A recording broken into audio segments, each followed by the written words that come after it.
welcome to Not Just Crew and the NJC Financial Team. Now, finances is one of the biggest items in our mailbag, so we put together a team of financial experts, all of which are ex-crew, so we'll be concentrating on savings, pensions and mortgages. Now, Simon Bishop will be our pension expert. Nathan Oxendale will be looking after your mortgages, particularly crew mortgages. So this episode is pretty much just to introduce you to them individually, and later in the next couple of months we're going to be having a live question and answer session where you can ask guys any questions you wish, particularly on pensions and mortgages. Now, when I first joined the airlines, pensions were the last thing on my mind, even though I was paying a large amount of my salary into it. Mortgage on the hand was something I needed to sort out pretty quickly, and there really wasn't anything around designed for cabin crew. So have a listen to those guys. They are independent experts in their field, and they've come to join Not Just Crew as an advisory panel, but they do sell their own products as well. The links are down below. So enjoy these two. I say this is one of our biggest items in our mailbag.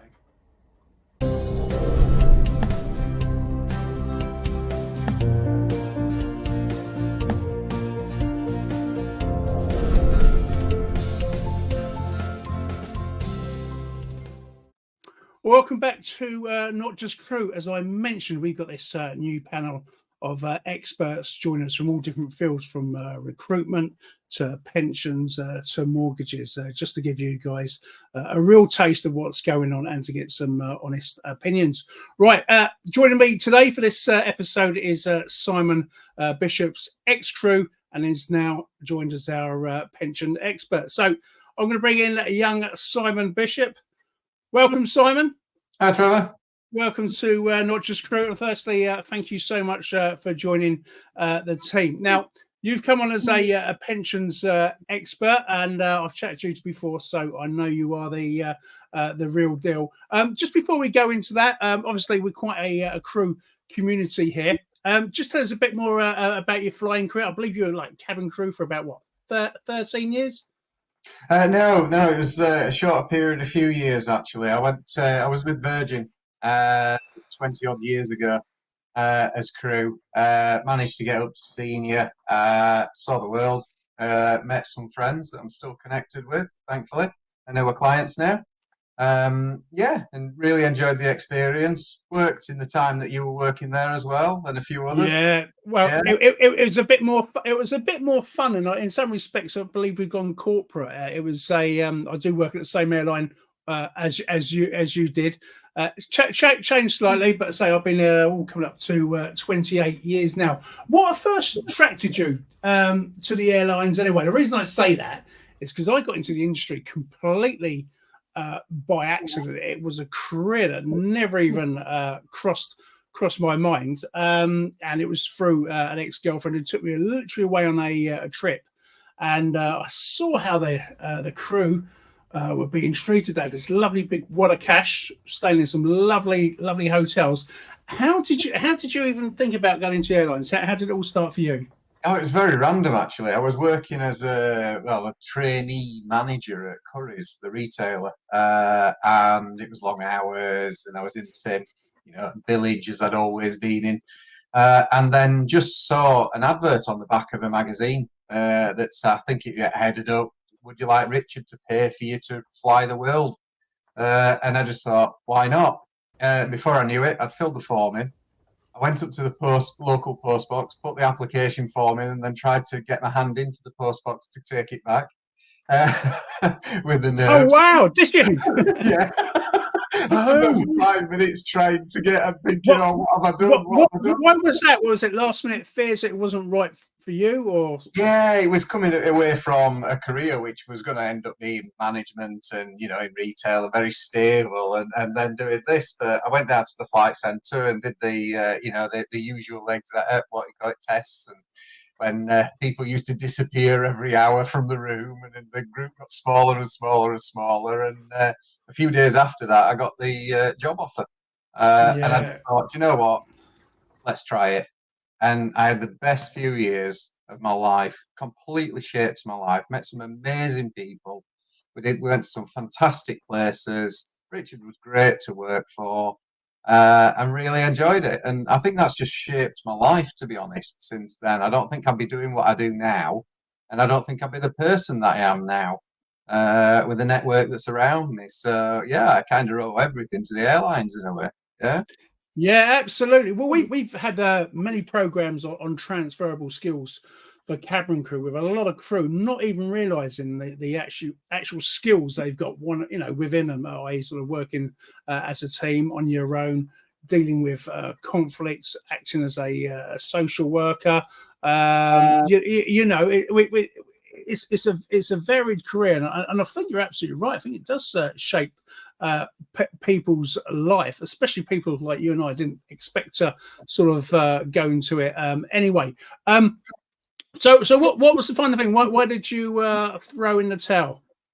All right. Okay. Well, that may be a familiar story to a lot of people. I settled down with my wife, who was crew, and continued to be crew for a few years afterwards, a good few years afterwards, actually. And then she retrained. So it's interesting you were saying that a minute ago. And I just thought I'd like to get a career. So I went to college before Curry's and being crew. And I'd got a banking and business studies college kind of degree, part of a degree, and just thought I'd really like to go back to that. So yeah, Building Society was setting trainee financial advisors on. So I jumped on that and went to a couple of banks, and then started my own business up about 13 years ago. Yeah, well, I was going to say that's what we want to go on to next. To say you are not just crew's pension advisor and expert. Now, when I first joined the airlines, the company seemed to be taking a bit of my money each month. I knew it was for a pension, but retiring was probably the furthest thing away. I mean, it was we were talking decades ahead. As it happens, I'm nearer 60 now than I am 50. So a pension is on my mind a lot more than it used to be. I'm just wondering, say, as a pension advisor, an expert, this can sound quite a basic question, but tell us what the importance of having a well-funded pension is. Yeah, a lot of it's to do with tax relief. None of us want to pay tax, do we? So the big thing that I do is I save clients a tremendous amount of tax, and a pension's a big part of that. There's some savings and investments that I do as well for clients. But basically, fundamentally, what we try to do is to stop people falling off a cliff into retirement, because you contribute into the pension, your company contributes into the pension, and that is perceived to be a good pension. And it is, because there's free money going in there. You get tax relief on it. You often get life assurance attached to your pension called death in service. But the important thing is what's inside the bonnet. So what funds are in there? And usually the difficulty that you have with a company pension scheme, I would say, is that you go into a default pension fund, because the trustees of your pension scheme and your employer are basically ticking a box to say, we've provided you with a pension and we're paying into it. The problem with that is there's no goal attached to that, and no personalisation to the risk of that. So what we try to do is we try to give people goals to achieve. So where do you want to get to in retirement? And what would you like from retirement? What income would you like? And then we work backwards from there and say, right, if you pay X amount into it and your company do, we'll get there. If not, we'll get to somewhere else. And the important thing is I hold people's hands all the way through this process, rather than you get to, as you said, Trevor, you get to 60 and go, right, I've got a pot now. What do I do with it? Well, we're right at the end of the game there, so we can only do what we can do. Whereas if I'm holding people's hands all the way from being 20, 30, 40, then we can mold that, and you've got a plan. And the idea is to give people a plan with the pension.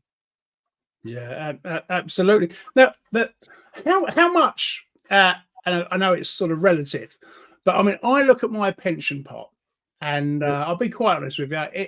I think it looks quite healthy, but then on their website, it's saying no, you need to be putting in about another £500 a month, for example, to live the lifestyle you want. Now, I was going to say, although Cabin Crew are very sort of uniquely organised, I think when it comes to pensions, we're not the best. So what would be literally the starting point to planning for a no pun intended, but like a brighter future, as it were? Yeah, we try to get a plan. That's the thing. It's about goal-based planning. So we create a picture of what you want in retirement. Now, we might want a certain amount of income, but as you said, Trevor, it might not be practically possible to put another £500 a month in. So what the problem you get then is that people do all or nothing. So they say, if I can't manage that, then why bother? It's vitally important, though, that we do something rather than nothing. So a pot is relative to what you want and what your income is, and then what you want your income to be in retirement. And we've always got to remember there's a state pension there at the minute. And there might be other things that you've got in your finances that we can use towards retirement planning that isn't a pension as well. So it's about the bigger picture and building a jigsaw around you as to, if you've got a property you rent out or if you've got some savings. Unfortunately, maybe you'll get an inheritance, because you'll have lost someone in the family, and we factor all these parts of the jigsaw in to create a good pension pot as well as the pension itself. Yeah, absolutely. Oh, and what about I know there's schemes where you can take a part of your pension out. I believe it's 55 at the moment. I think it's shortly be changing to 57. I'm not 100% sure. What your views or what do you think about that? Yeah, that's right. You can take a tax-free lump sum from your pension from being 55 at the moment. You're quite right. 27, 28 tax years changing to being 57. The important thing about that is that we don't just say that's what we're going to do. In other words, just say, well, I need my tax-free cash out there. And that's 25% of your pot.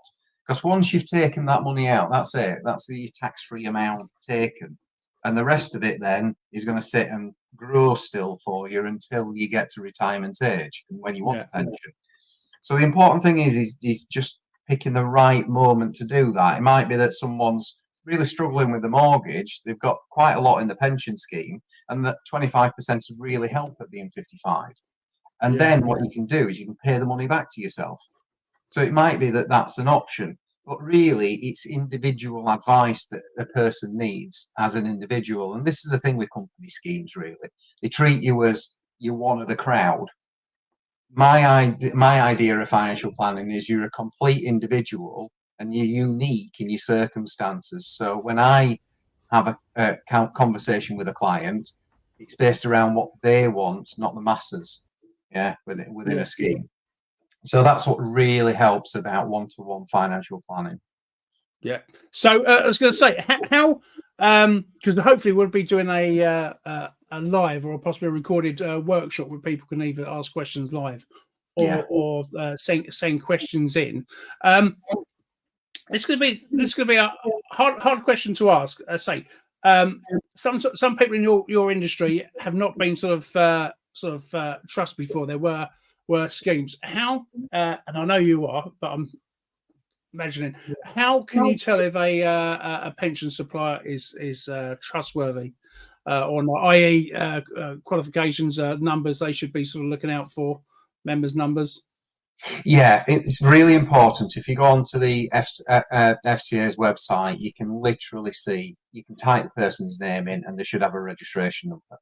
What you can also see on that is click on where they've been in their history, so who they've worked for. You can also see what qualifications they've got to make sure that they're regulated and they're qualified to do pensions and investments. And then also you can look at the history of any disciplinary action or any sanctions that have been put against that person. So you can click into that and see the history. Now, our industry is extremely transparent these days and very heavily regulated.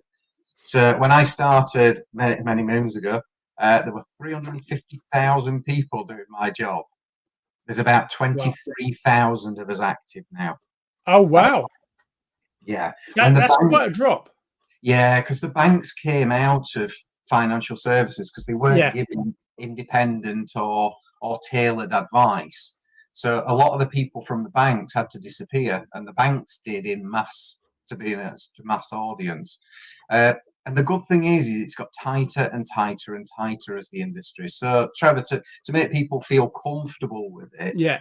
if there's only 23,000 of us or so left, you can check on the FCA website, you can check history, and then find out that you sat in front of a genuine pension advisor.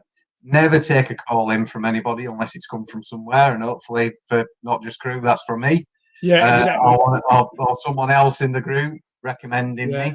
And never fill any forms in without having a physical meeting with someone, whether it's over Team or Zoom, which you do a lot of these days, or actually a physical face-to-face appointment. So, but I mean, you've also got to check that people are financial services compensation scheme approved as well. In other words, so if anything happens to any of the pension funds that are behind the advisor, then you will be compensated. Yeah, lovely. I know this. Yeah, Simon, thanks so much. I'll tell you the reason.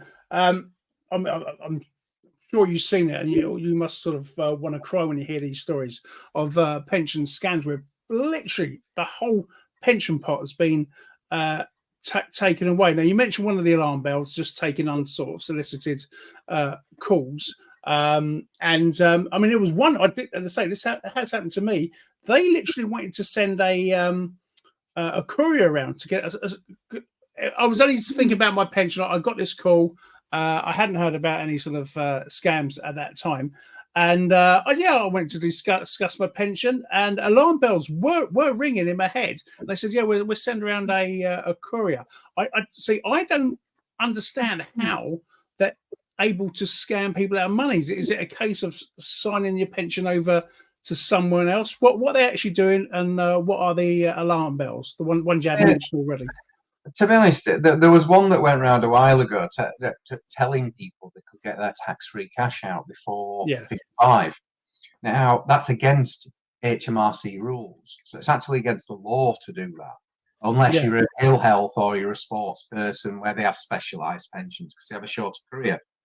And what was happening is HMRC were literally sending these clients a bill with someone having extracted money out of their pension scheme through the back door, and then getting a bill for all the tax being rebated back from the pension, which was huge.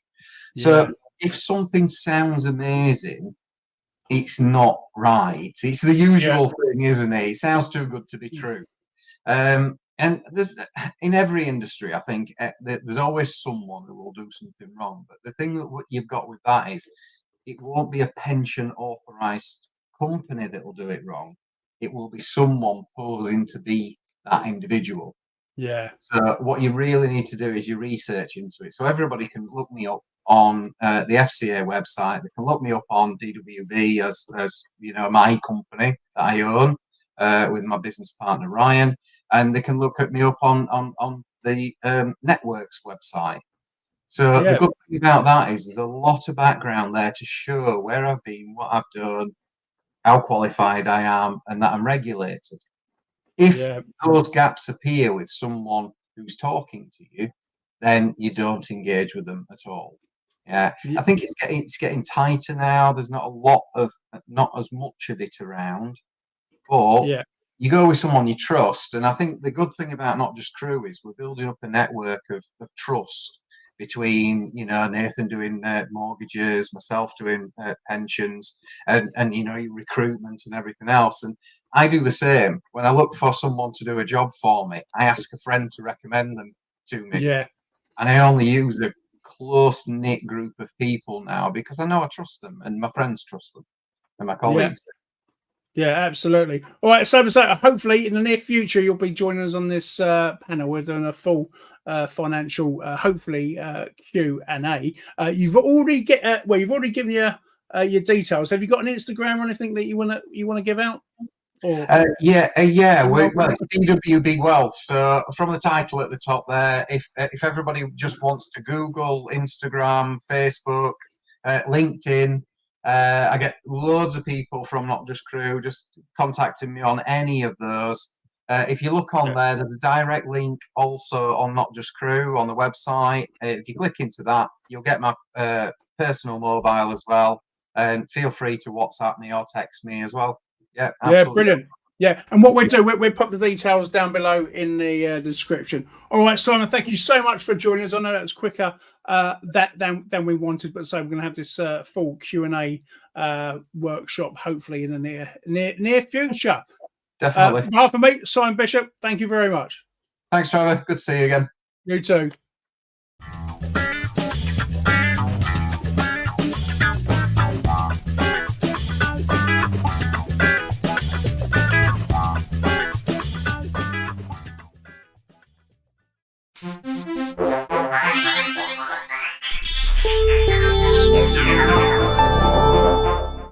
Five, four, three, two, one.